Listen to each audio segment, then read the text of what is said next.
So to start off, And we're Dave going to have... can't duck any questions, right? That's not true. I'm going to bend like a reed in the wind. So first off, if we can start off with Trisha, please, from Fangirls Going Rogue. Thank you, gentlemen, for joining us. Hello. The Mandalorian and the Jedi have a long history in the galaxy far, far away, and both are rebuilding in the show's era. Is Grogu a nexus point for those two cultures to perhaps unite under Tar Vizsla's Darksaber? That's a very interesting perspective. You know, he is definitely somebody who has spent time in both worlds.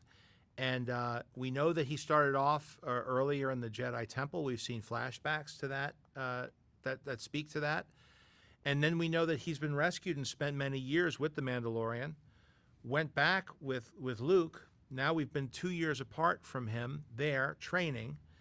What's interesting is that as he chooses to return to his friend, the Mandalorian, because he's developed an attachment, it's interesting how that echoes in a way Luke's path when he was drawn to the attachment to his friends and how that helped shape the future. So I think that you're pointing out an interesting thing that we definitely discuss a great deal of. Where does he sit and who has come before him and what is the relationship of those two civilizations? Yeah. Because the Mandalorian armor, as Dave has taught me, is developed to counteract all of the natural abilities that the Jedi had and made it a more level playing field. So we have a lot to draw from, both from the Clone Wars, where they both cooperated and fought. And we also have ancient history as we saw in games and in extended universe, where we know what you're referring to, which is that they didn't get along very well in the past. So that's a very interesting, valid perspective. Deep question. Thank you. Next up, we're going to have Charlotte and Caitlin from Skywalker's podcast. Hi, Dave. Hi, Jon. Such an honor to speak with you today. One thing we see a lot of in Star Wars is the connections between generations, often in the form of master and apprentice or father and son with Din and Grogu. Why do you think this dynamic is so compelling? I think that, we're all, as we grow up, we're always seeking knowledge. We're always seeking to be understood and to understand the world around us better. I think that, in so many disciplines beyond even a martial art, there is a master and an apprentice, in a very real way. I felt fortunate that George was my mentor for many years to even learn how to make Star Wars. So those relationships in your journey through life, you find people that know more than you and that help educate you, that help you on your way. And so I think it's just something that we all understand consciously, unconsciously. I think when you add a family dynamic to it, like Mando and Grogu, it's even more powerful because we have that relationship in our life from the beginning. And in Star Wars Rebels, we explored how that relationship can be different. It can be an adoptive family. It's not even necessarily, the family that you're born into. And I think in Star Wars, that seems to be more powerful. To be something that happens quite a bit. And that your bloodline isn't necessarily the most defining thing. Right. Yeah, Mando and Grogu are adopted too. Mando was an outcast and Grogu was adrift. So I think people feel these ways, and that's why they want to see characters overcome them. We want to see, we are dying for Mando to shut the ship off and go get Grogu in season 1. That's the right thing to do, and we want to believe that we're going to do the right thing. We want to be Luke and be brave enough to not rely on the targeting computer and turn it off. We want to believe in ourselves. But it takes everything that these stories tell us leading up to that moment to get these characters over that hump and do these things. But I think that's why we respond to it. We see the characters do things that maybe we're not quite capable of yet, but they give us confidence to take the next step, hopefully, in life. Thank you. Next up, we are going to have Richard and Sarah from Skywalking Through Neverland. Hi, gentlemen. This is Sarah and Richard from Skywalking Through Neverland. It's great to see you guys again. Yeah, bright suns. Bright suns. We know you can't give too many deep cuts on this upcoming season, but can you give us some deep cut Easter eggs to look out for? Well, that's part of the fun of the Easter egg, is that it's something that you find, right? Isn't that it? I will say that we really try to do everything we can to find aspects of Star Wars that maybe is unexpected for us to include. And I think that we had a lot of fun at first with drawing from the Star Wars Holiday Special with the the pulse rifle, and also the Camtono being the Wilrose Hood's ice cream maker. I think that the part of that I'm enjoying the most about this process is that no matter what part of fandom you're from, and no matter what you grew up with and what era you connect with, we want to make sure that everybody we have something for everybody here, and that everybody's welcome to be part of it, even if you're a new fan. You know, even if you're starting off, hopefully, I think that was one of the nice things about the first season, is that these were characters. Now, if you knew about Star Wars, hopefully there was a lot of rewards for all the time spent reading the books or watching the movies or even the TV shows. But if you were new, you were just as welcome, arguably more welcome, because it's like we have to invite the next generation in, and it's always been an open door for young people. And as a kid, I still remember, I felt 10, 11 years old. It felt like it was for me, but it didn't feel like it was pandering. And so we want to try to make everybody feel that there's something for them here. And we talk about that quite a bit. Mm-hmm. And we have directors from different segments of the entertainment world, bringing different perspectives. That's animation, independent film, you know. So all of it is meant to really make it feel like how it feels when you're at Celebration, you know. You have people from all around the world dressed as different characters, different ages, and everybody's happy and taking pictures together. That's what it feels like for us, and that's what we want to try to capture with the show. Well, thank you very much, and ignite the spark. Thank you. Next up, we have Kerwin and Keith from Father Son Galaxy. Hello there. Hello. Hello. Hello. It's insane to be before the mighty Dave Filoni and Jon Favreau. Oh, wow, mighty. Thank you. You're Wow. too kind. Oh, I gotta put my heart back in my chest. All right. So, The Mandalorian has been praised for its ability to tell a story that resonates with audiences on a very deep level. So, if art is a form of a mirror, what do you think Din Djarin's character reflects back to us about ourselves and our society? Well, for me, I can only speak personally. What appealed to me about Mando from the beginning was that he's somebody that's very protected.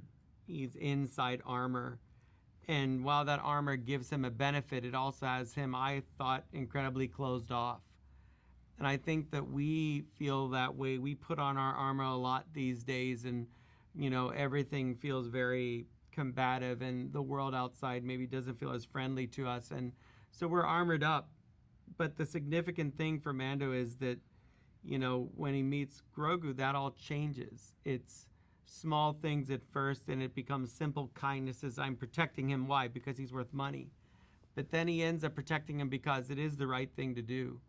And so I think that, you know, Mando as a character is reflecting this armor, but we have to ask ourselves, what does that armor really mean? What is its value? It is his face, but when he finally takes the helmet off and Grogu sees his face and he touches his face at the end of season 2, it becomes something more. It becomes, I'm showing you my true face, my true self. I'm allowing myself to be vulnerable. So I think that those are the things that really appeal to me about Mando, and it's allowing us maybe to take our own helmet off and be more visible to people.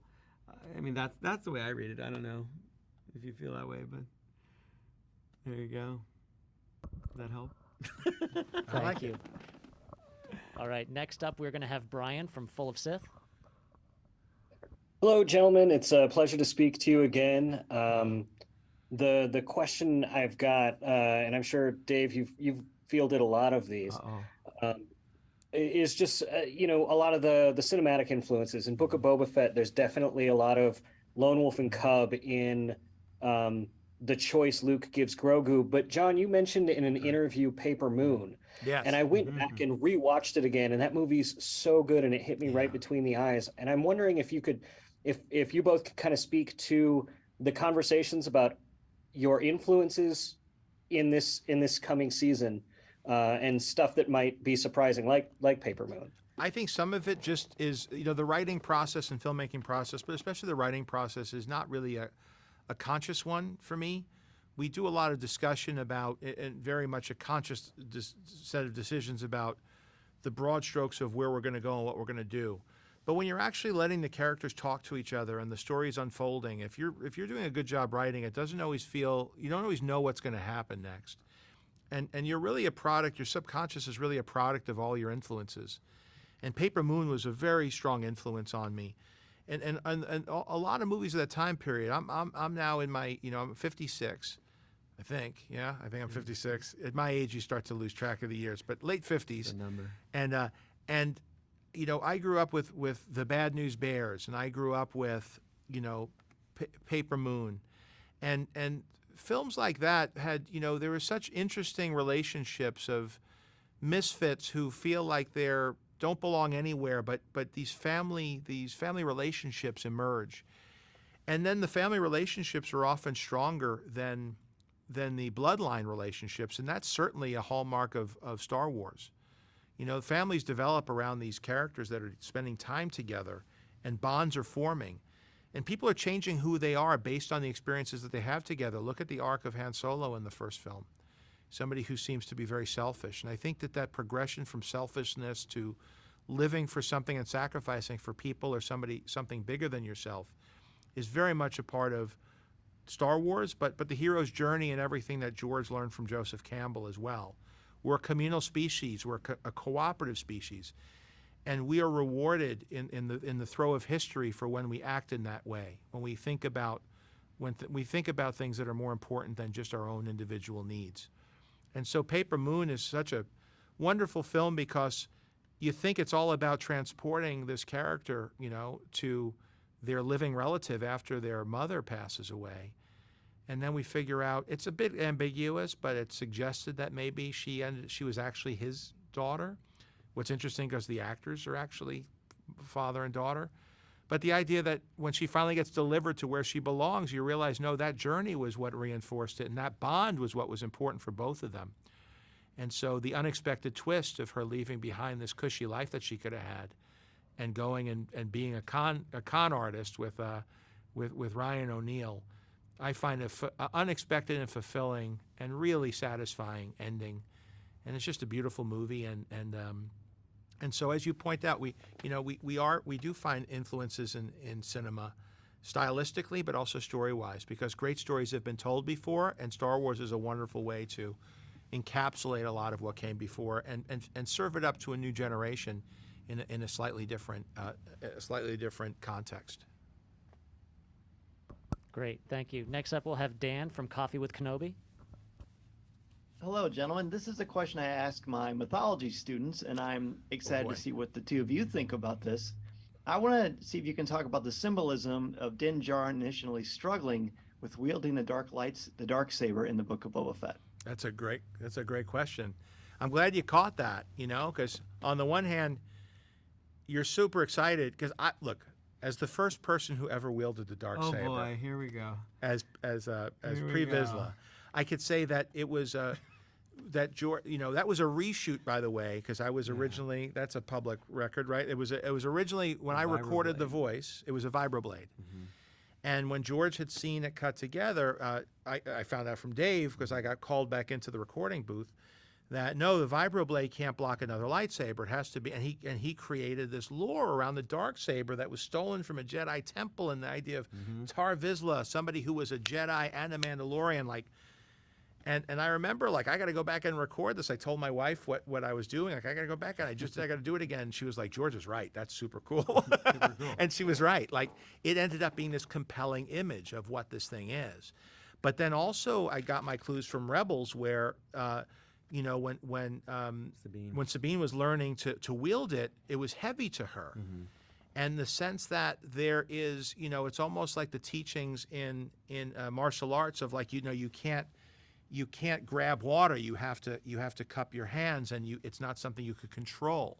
You have to flow with it. And the Mandalorian, somebody who probably doesn't have a lot of force abilities and doesn't have any training in it, and who's great at every other weapon, this thing is heavy. And you notice when Paz Vizsla picks up the Darksaber to use it, it ends up being the thing that probably loses the battle for him in the Book of Boba Fett. That he's even stronger, but it's even heavier to him. And so that whole Excalibur, sword in the stone, if you're fated to do this. So there's something larger that's allowing you to wield these things, and they become mythic or symbolic metaphors for whether this is your destiny, and if you're trying to force something. So, you know, the strongest knights in the land could not budge the sword and pull it from the stone. And you want to fill in the rest of that? No, it's all very good. Yeah, I mean, you did wield the sword, so you do now. But yeah, I think it's a matter of, you know, when you're wielding a weapon like that, it is a lot of what's in your mind and in your heart more than your physical prowess. And I think that is what Kanan was trying to teach Sabine. She's fantastic she's a great warrior, but she's not balanced in her mind.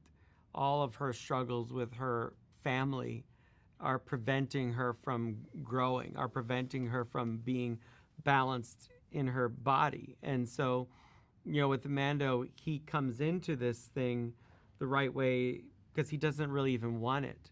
But that lack of wanting it is almost like a lack of responsibility. It's saying that, well, why don't you value it? And how can you wield it if you don't really even value it? So it's and always also a good hurts metaphor. What's also cool is when he hurts him, he's using it. He's like limping around like this thing. Imagine, because I always thought about that, like a lightsaber. If you don't know how to use it, it's a fumble. That's got to be a bigger. That's not. Yeah, it's not a good.